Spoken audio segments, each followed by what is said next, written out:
This is a chart showing the population of Yarmouth, Maine over time. Since the 1950s, the town has seen blistering growth, and so has the entirety of southern Maine. But the same cannot be said for many rural communities throughout the state. One example being Stonington. As Yarmouth tripled in population over the latter half of the 20th century, Stonington decreased in size by 31%. But why has this happened, and why does it matter? Walter and I went to Stonington to find out.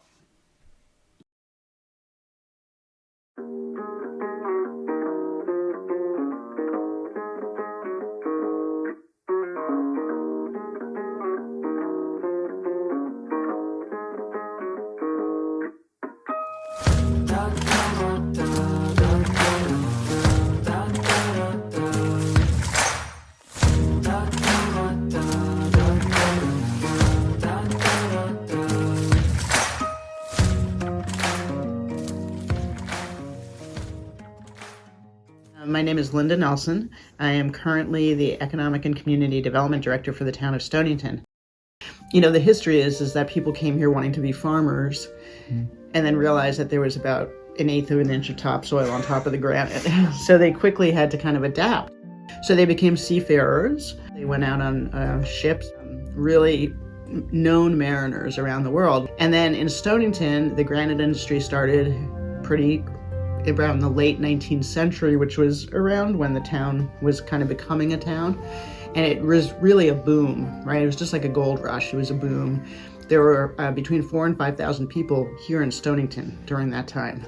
There were all these buildings down here were all boarding houses. They were filled with people. There were 42 grocery stores at one point in time.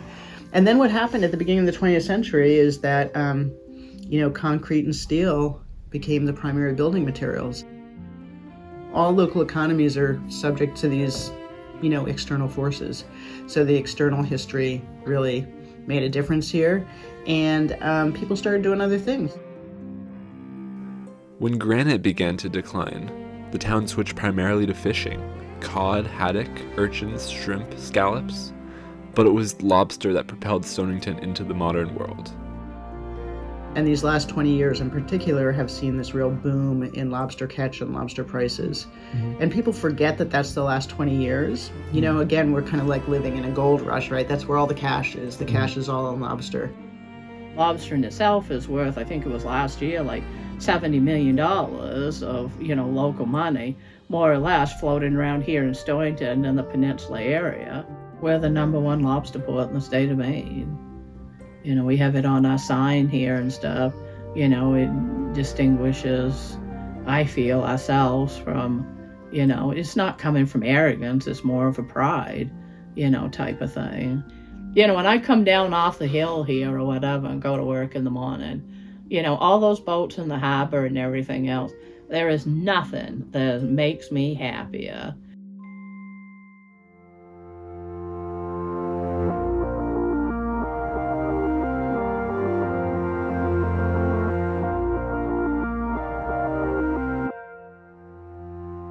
Sometimes, you may know that you're going to have the day from hell coming up with meetings, but you break over the top of that hill and you look down over all this harbor and the activity and the boats, the fish pier and everything. Nothing gives you more sense of pride, to just drive into the #1 fishing place in the state of Maine and just say, this is ours. I knew about it before because I had come up here in the 70s to go to a class at the Haystack School for 2 weeks.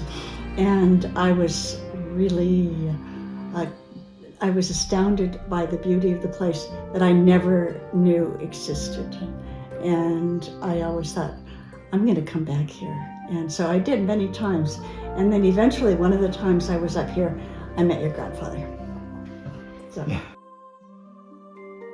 Yeah, I got here I first came here in 1978 because I wanted to go over to Isle of Howe and go kayaking over there.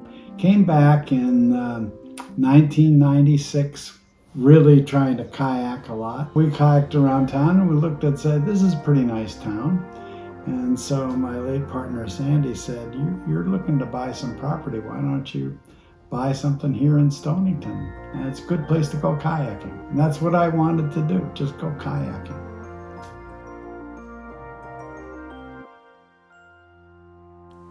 Stonington has several great things going for it, which begs the question, why is its population shrinking?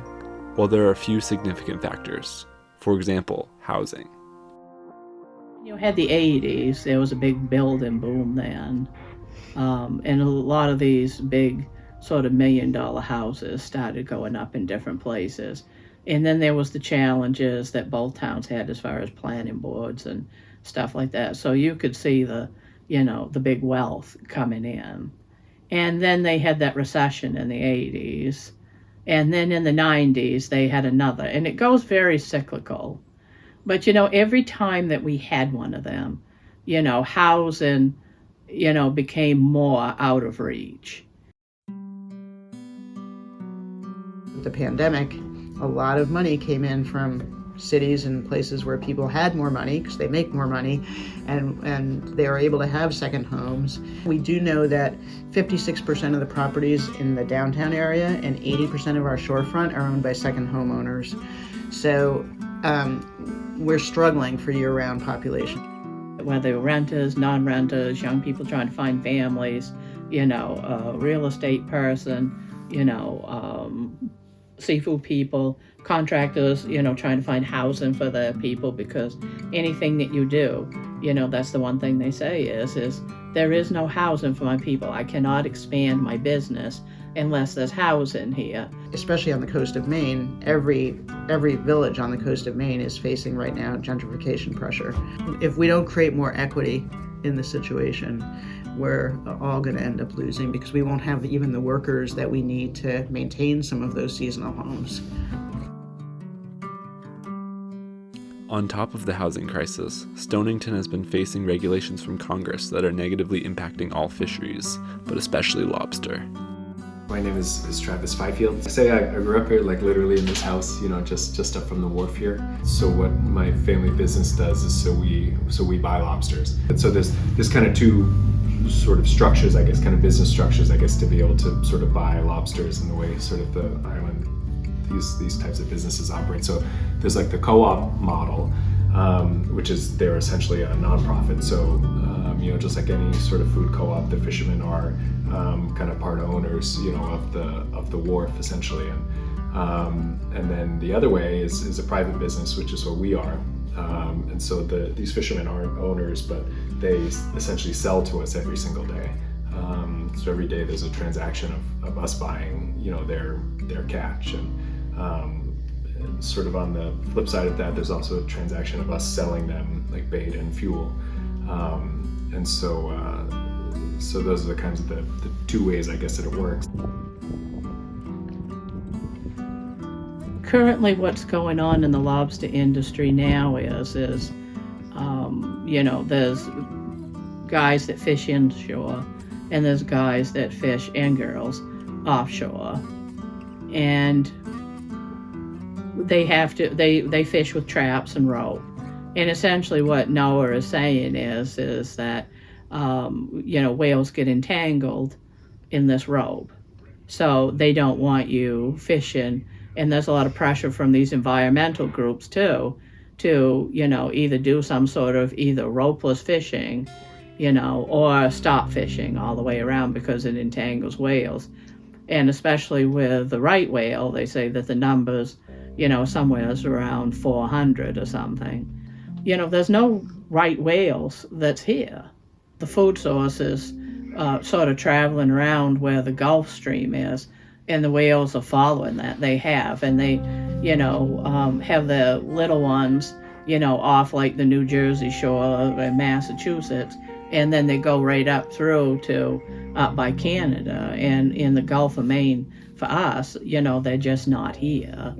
And so, but the only thing is, you're seeing this whole lobster industry right straight, down to New York and all the way up through, just massively impacted by something, that really doesn't appear like it exists at all. I can understand the positions from, the environmental people and stuff like that, but, it's not black and white. It's just not. now that the fishery has gotten bigger and these guys' boats have gotten bigger, they're fishing out in federal waters, and so federal regulations, more come into play out there. When you're just under state jurisdiction, the folks making the rules are very familiar, with the waters, with the fishery, with the people. And I think when you get to the federal level, it's not quite so. You have people making rules, the legislature, senators and congressmen who don't know anything about fishing and don't, know anything about Maine or a lot of the East Coast states, they end up having a lot of influence on rules that, maybe they don't, know too much about. It's like, well, everything I have is in this. Everything I have, and to go in offshore, some of those boats are worth $1 million about everything I've got is tied up in this. What do I do?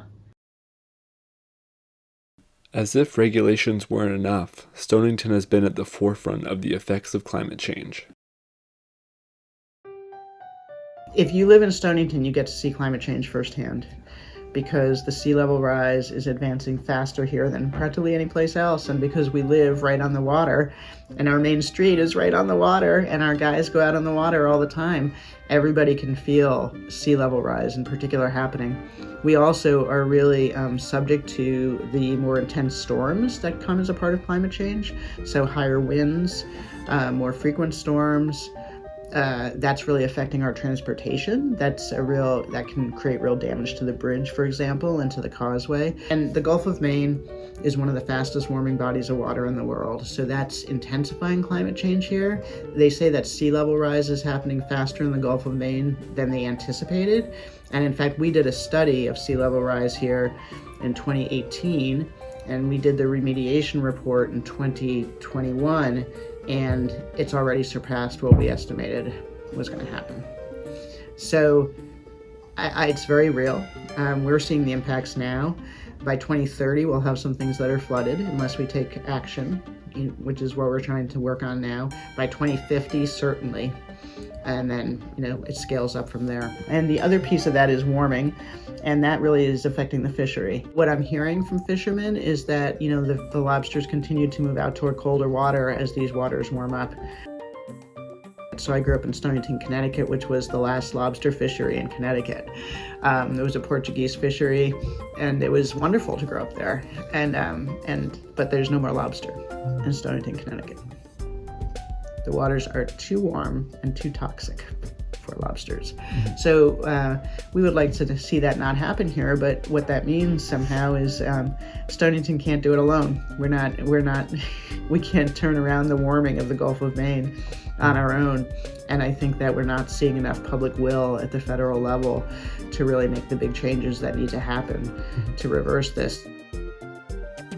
I had gone to the board and I said, look, we really need to be proactive and plan ahead. We know this $60-70 million crisis is going to be hitting this town. And what is it we have to do? We can't be like a mill town and not plan, or another type of occupation. I said, we really need to, undertake this, and find a good person that has some good experience in that. And so anyway, I tried searching around for a little funding, but ironically enough is, if you have an impending crisis, you can't find funding for it. You can't. There's no money for that. No money. But when the crisis has come and you're flat on the ground and there's people still kicking you, we'll come in with our team and stuff like that. Makes absolutely no sense to me. But anyway. I think there's definitely a lot of changes coming in. I try to think about it, sort of in a longer term view as well. Even if for a long time, lobstering wasn't the primary fishery here. Before that it was finfish and gill netting, and it's so as the waters change, I know that lobstering will always be part of the mix, but maybe something a little further south will shift up here, and it'll be something that maybe we can make a little money doing.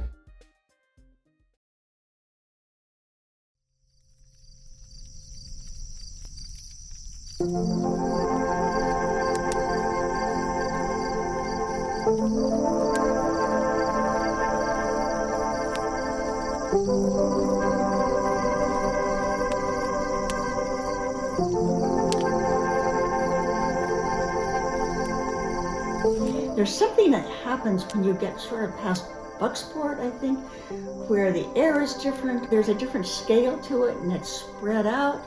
And I think you sort of start breathing differently when you get, the air is a little bit different. And as further you go down the peninsula, perhaps that's true for all of down east as well. It's like a different place entirely, and one that is so full of natural beauty and atmosphere and drama. What I love is the problem solving and the working nature of the community. And of course, I love being on the water. I grew up on the water, and I was just out of my boat yesterday. I swim all the time. It's, for somebody like me who grew up in a similar community, it's really a blessing to still have places like Stonington where you can do real work, make real things, have a really strong community. And that's the other thing, is that the community is really strong. People take care of each other. It's a really great thing. And the other thing is too, is it always amazes me, fishermen and, some of these other guys, they get a hard rap sometimes. But, they're just like anybody else. They're just like you and I. They appreciate that, and they realize, kind of the glory of the whole thing. So, and you're just one little small piece into this. But, we wouldn't be anything if we didn't have those people willing to sacrifice and, put their time in. But that's what makes, your town. That's what makes, you be the best that you can be. We would ask the state and the federal government to pay more attention to its rural communities, because that's also where some of the resentment is coming from, right? Is that the rural communities are being left behind in the U.S. In favor of urbanization. In terms of how, rural populations and rural economic development is treated, it just, there's not enough support for our communities, and there needs to be more. The issues that Stonington faces symbolize a major struggle that characterizes rural Maine: changes to population and industry. Gentrification makes the already hard process of finding a home nearly impossible for people who want to live year-round. Fishing regulations push young people away from the industry and pose potential harm to the town's greatest source of income. On top of all this, climate change and sea level rise make Stonington a more difficult place to live. And yet, despite the problems and challenges, the town stands strong. Town management has been working to secure grants to fight sea level rise by raising docks. Town officials have fought to protect their fisheries against undue encroachment by the federal government, and boards and committees have worked hard to tackle the housing crisis. Stonington is to the rest of Maine what Maine is to the country, a faraway place known for its rugged coast, maritime culture, and hardworking people. In the past, this town has adapted to the nature of its situation and environment to achieve the most prosperous position for its residents. In the future, it will continue to do the same, navigating into new territory where it will attempt to preserve its hold on the beautiful shores it calls home.